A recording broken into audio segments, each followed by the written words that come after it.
Hi, I'm Zal from the Mega Saga ថ្ងៃនេះយើងមកបន្តសាច់រឿងរបស់យើងដែលនេះគឺជាអេពីសូតទី8នៃរឿងទាំងមូលរបស់តើកុំឲ្យខាតពេលយូរ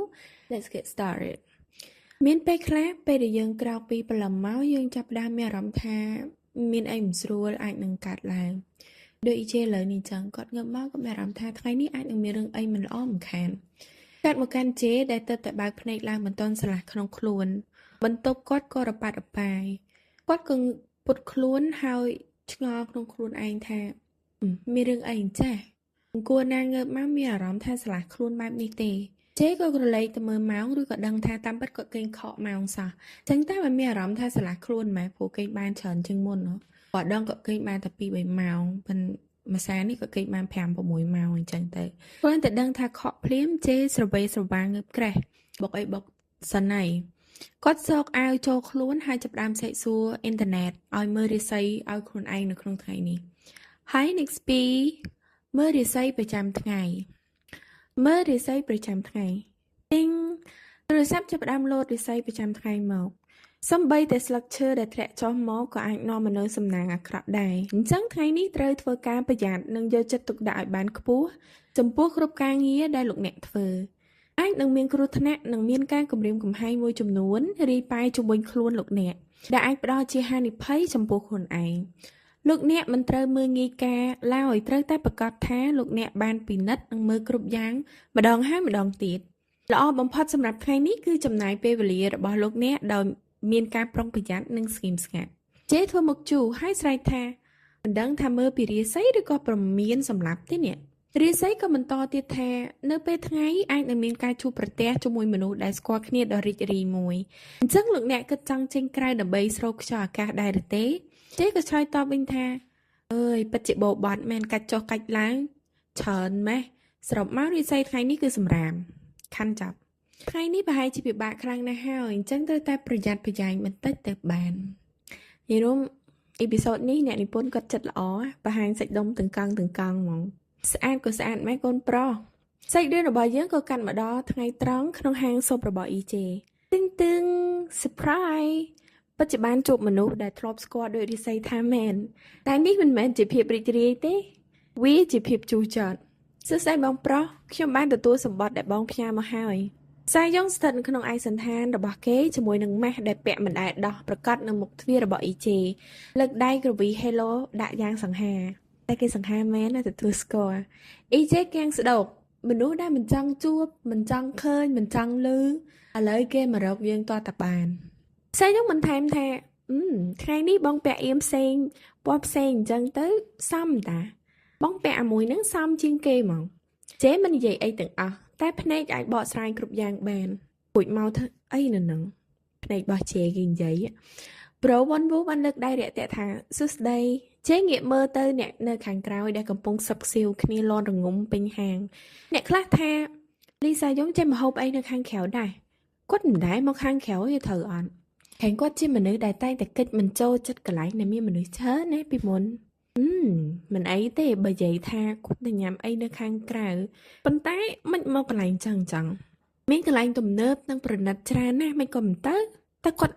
ធន់ជាមួយនឹងជីវិតលយឆាយស៊ីវិល័យរបស់គាត់មិនមែនហេតុអីត្រូវមកកន្លែងមរៀលអញ្ចឹង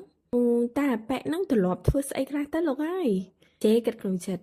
វ៉ាន់វូក៏នាំនិយាយតែយើងគួរតែទៅអង្គុយខាងណែ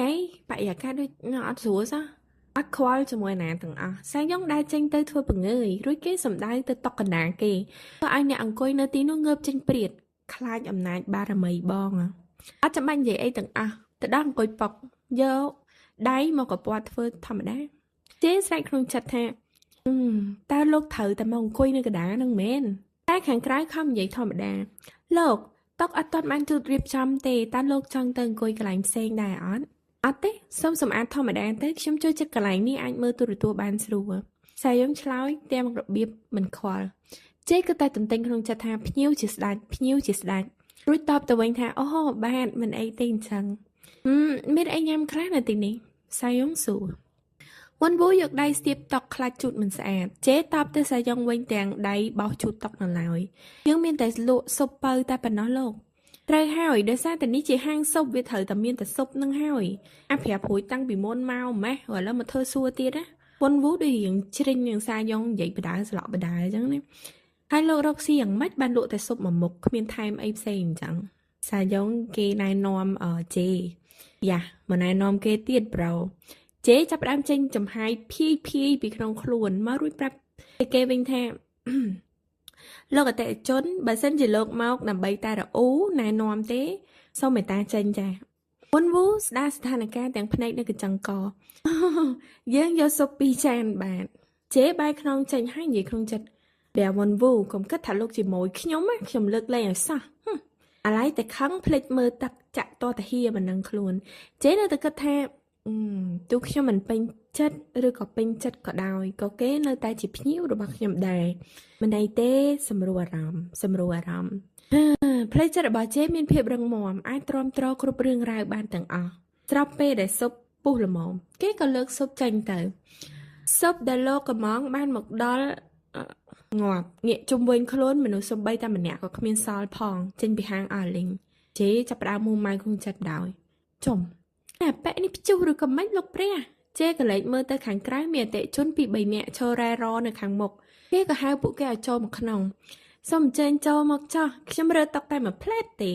តែអ្នកទាំង3ហ្នឹងនិយាយដូចឃើញបិសាចអ្នកប្រុសនោះនិយាយទាំងបើកភ្នែកធំញើសប៉ុនក៏ពោតនិយាយថាមិនអីទេខ្ញុំមិនសូវជាឃ្លានខ្លាំងហ្មងទេចាយនោះបន្តខ្ញុំចាំយូរតិចទៀតក៏បានដែរអត់អីទេបាទចាយនៅក្រោយគេនោះវិញធ្វើជានិយាយទូរស័ព្ទឲ្យរត់ត្មងចាប្រធានក្រុមចាឥឡូវហ្នឹងមែនអូចាខ្ញុំចេញទៅហើយប្រូចតបាត់ជេក្នុងចិត្តចង់ស៊ីសាច់សាយ៉ុងទាំងរស់គេខំគិតរកវិធីតែខ្ញុំអាចប្តឹងអាប៉ែកហ្នឹងទៅ112ពីបទរំខានការរស់ស៊ីបានអត់ណាតែខាងក្រៅប្រឹងសម្ដែងទឹកមុខធ្វើធម្មតាលោកស៊ុប2ចានរបស់លោកមកដល់ហើយទម្លាក់ចុះមួយទំហឹងឬតែផាំង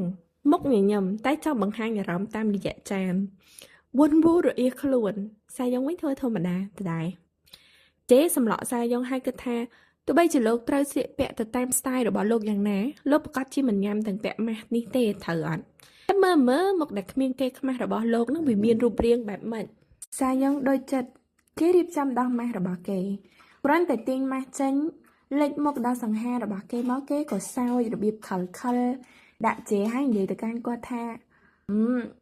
លោកមើលមុខខ្ញុំធ្លុះទាំងដុំឥឡូវហីជេធ្វើមុខភាំងមិនគិតថាគេមានមោទនភាពលើខ្លួនឯងដល់ម្លឹង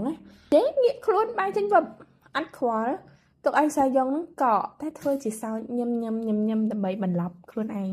កន្លែងមកមើលវ៉ុនវូវិញគេសប្បាយចិត្តដោយសារតែមានអ្នកព្រមមកញ៉ាំស៊ុបបើជាមួយគេអញ្ចឹងណាសាយ៉ុងវិញគិតតែផ្លុំខ្លាចស៊ុបអាលេកមាត់វ៉ុនវូក៏សួរទៅគេថាមិនដែររសជាតិនេះជាហាងដែលខ្ញុំចូលចិត្តណាទឹកស៊ុបក្តៅជេកលេចមកសម្លក់ពេលឮសាយ៉ុងនិយាយបែបហ្នឹងវ៉ុនវូបានសេះឲ្យទៅសាយ៉ុងថាអុយបើលើកពីចក្រានមកដាក់មកភ្លាមមិនមកឲ្យក្តៅខ្ញុំនិយាយពីរសជាតិវាមិនដែរសាយ៉ុងឆ្លើយមានអីជេឮហើយក៏ថានិយាយមិនចេញពីចិត្តសោះតែយ៉ាងហោចណាស់ក៏មិនអីដែរព្រោះខ្ញុំមិនដែរឮនរណានិយាយថាមិនឆ្ងាញ់ផងប្រហែលជាគេមិនបង្ករឿងបាននោះទេនៅពេលដែលគេកំពុងតែញ៉ាំនោះសាយ៉ុងញ៉ាំឡើងមានក្តីសោកតែអ្នកក្បែរខាងនោះញ័រខ្លួនអស់ហើយនិយាយពីខ្លាចមែនតើណាអធិស្ឋានកាត់លុយមួយបាទសូមចាំបន្តិចអស់30,000 វ៉ុនសាយ៉ុងដកกระดาษប្រាក់50,000 វ៉ុនពីសន្លឹកជេនិយាយទាំងឆ្ងល់2ចានអស់តែ30,000 វ៉ុនទេលោកខ្ញុំបង់លុយសម្រាប់ចានស្លាបព្រារបស់លោកដែរអត់អីខ្ញុំបានប្រាប់ឈ្មោះខ្ញុំទៅលោកហើយត្រូវអត់លោកមិនបានសើចមើលទេសាយ៉ុងសើចខឹកខ្ញុំមានថ្នាំពុលនៅក្នុងមាត់ដូច្នេះហើយទើបខ្ញុំមិនញ៉ាំអាហារនៅខាងក្រៅនិយាយឲ្យលៀនដានចេញមកទេខ្ជូតទៀតហើយលេងឆ្ងល់ហើយមិនបានពួក Hunter មិនអង្គុយចិត្តមនុស្សប្រុសម្នាក់នេះសោះវាដូចជាពេលដែលយើងកំពុងតែញ៉ាំអាហារឆ្ងាញ់សុកសិតតែមានព្យុះបោកបក់មកសិតតែជាតិពុលចូលមកអាហារយើងអញ្ចឹងបានគេរត់ចេញអស់ដូចតែបាននិយាយអញ្ចឹងថាយើងត្រូវតែស្គាល់គ្នាឲ្យបានច្រើនជាងមុននោះអីអត់ចង់ទេអាក្មេងនេះចាំខ្ញុំមកម្ដងទៀតអញ្ចឹងណាកុំមកអញ្ចឹងប្រាប់ឈ្មោះលោកមកខ្ញុំអញ្ចឹងកុំមកទីនេះម្ដងទៀតយល់តែសក់របស់លោកពណ៌ខ្មៅទីសក់មែនហើយភ្នែកពណ៌ខៀវទៀតពេលមុនលើមិនមែនអញ្ចឹងចង្រៃយកគេដឹងបានដល់របៀបណានោះប៉ុណ្ណឹងគ្រប់គ្រាន់ហើយសម្រាប់ថ្ងៃនេះខ្ញុំសូមបង់លុយទុកមុនចំនួន15 លានវ៉ុន សាយ៉ុងដកកាតមាសមកឲ្យជេដើម្បីកក់អាហារទុកមុនធ្វើឲ្យជេនឹងវន់វូភ្ញាក់ផ្អើលឡើងជេបានត្រឹមតែជេសាយ៉ុងក្នុងចិត្តថាវាអាឈួតនេះថៃសាច់រឿងយើងសូមស្លេះតែត្រឹមប៉ុណ្ណេះអរគុណសម្រាប់ការស្ដាប់របស់អ្នកទាំងអស់គ្នាសង្ឃឹមថាជួបគ្នានៅអ៊ីពីសូតខាងក្រោយទៀតណាជួយ support នាងខ្ញុំផងในការ like share របស់អ្នកទាំងអស់គ្នា See you next episode bye